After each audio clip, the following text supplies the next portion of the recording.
Why is it when you post a video it gets hardly any views, whereas someone else posts a video on exactly the same topic and it gets tons of views? It's all to do with the algorithm, right? Well, no actually. More often than not, it's about humans and how they interact with your content. And the chances are you're not intriguing them enough to click. Here's how to fix that in 8 minutes. 3 questions for you, 1-word answers in the comments below. Do you research video titles before you start your own video? Do you write a title before you start a video? And do you write multiple titles before you start your video? Now I know some of you are cheating and saying yes to all of those questions. I know that the majority of creators simply don't do this or do it half-heartedly. I should know because I'm guilty of it myself. Sometimes. But not today. You see, I can't be lazy about writing a title for this video because I'm working with a title expert by the name of Jake Thomas. I don't know which one of them is a title expert, to be honest. The last time we collaborated on a video about titles, it got 500,000 views in 6 months. So we're doing it again. So yeah, J-Dog.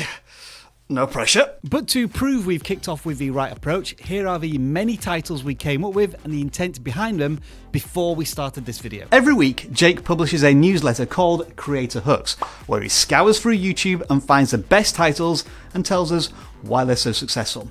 So I thought, after over a year and finding hundreds of awesome YouTube titles, I asked Jake what are his favourite 5 and why they would work for any creator, no matter what topic they cover on YouTube.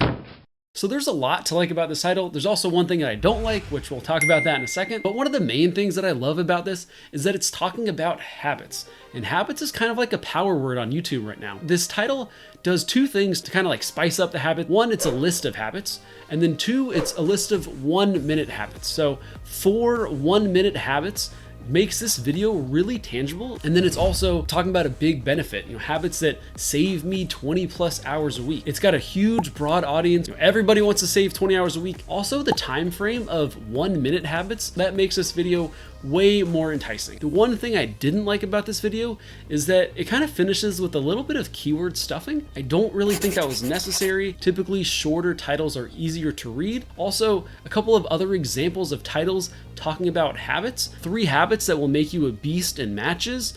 3 feminine habits men find wildly attractive. And then accountant explains money habits keeping you poor.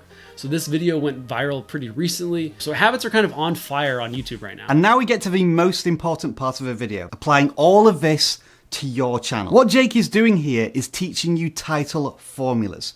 So take this title and simply fill in the blanks for your topic, your audience, your channel. So I really like this title because it's a big warning. So it's got a lot of negativity, right? Telling you to stop doing this.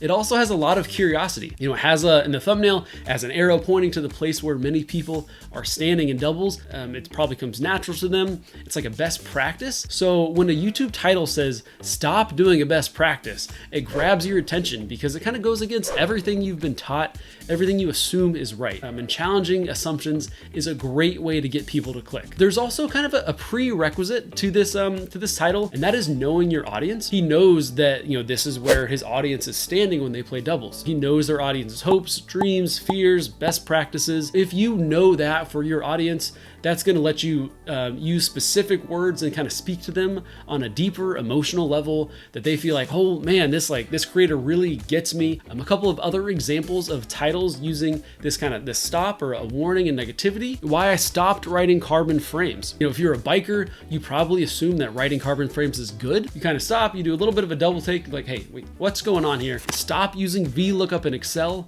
Why I switched to index match. Again, telling you to stop doing something that's good or beneficial or that'll save you time, grabbing your attention with a warning and kind of in curiosity there. Kind of feeling a bit redundant, to be honest. Jake's got this covered. So the main thing I like about this title is that it's giving the audience a new opportunity. They have new hope. They feel like, oh, maybe this is finally going to be my big break. So that gets them really excited about it. Also, it's talking about changing. The audience probably put in their biggest dreams and change forever, right? They fill it in the blank there. So it builds a little bit of curiosity because it's open-ended and it's a little bit of a cliffhanger, but also it lets the audience just dream and kind of like, plug in whatever their biggest goal is. I used this framework in an A/B test recently. So title A was, this will have a huge impact on your mix, Excite Audio Lifeline Console. And then title B was, this plugin will change the way you mix forever. And that actually increased the CTR by 40% here. A couple of other channels that use the word change here. This study changes everything we know about bass fishing. This genius device will change videography. Again, open-ended, but promising a big benefit here. If you are finding these on-screen title formulas a little difficult to use, then fortunately vidIQ does have a tool that'll do it for you. When you're uploading a video to YouTube, all you need to do is type in a couple of relevant keywords into the title and then click Generate Title, and vidIQ will come up with something that's really curious, intriguing, aims for big goals, you name it, pick your favorite one, job done. But now, back to Jake. 5 things you should never tell coworkers. The two kind of click triggers here are, it's a list and it's a little bit of a warning, but also it attracts a big, broad audience. Pretty much everybody has coworkers, so everybody can relate to this. Kind of feels like a little taboo, a little controversial. What are these things that you should never tell your audience? Not like, adult only kind of stuff, but it might be, right? You never know. And you got to find out, a couple of other examples of titles using, kind of lists and never. 20 Halloween candies you should never eat. Start doing this and never be poor or broke again. Things I never pack travel 2022. So, again, that's a list of things that she never does, right? So that is a great framework that almost any channel can use. This is my coworker, by the way. It's called Jasper, and he literally does nothing, which is why you should never have a dog as a coworker. Useless. So there's a couple things that I really like about this title. One, it's simple, right? You're just talking about meal prepping for the week in under an hour. That time frame in under an hour does a lot here. It gets rid of the audience's biggest excuse. So they're probably thinking, man, I'd love to meal prep for the week, but it's just going to take so much time. Also, it increases the value of this video. We can achieve a big goal in a short time frame, right? In under an hour. Also, we're talking about just meal prepping for the week. So that's a pretty basic desire. You're talking about achieving a goal. Got a couple of examples here.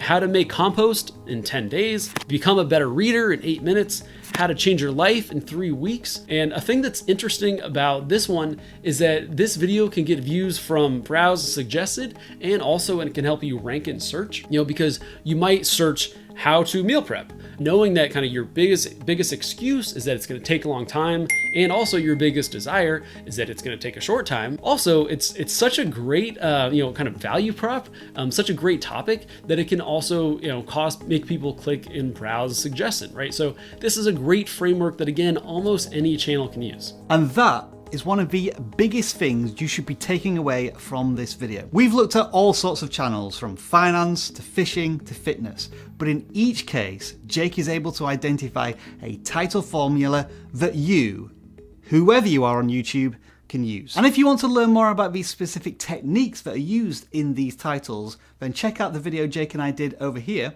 which has already got 500,000 views. Thanks for contributing.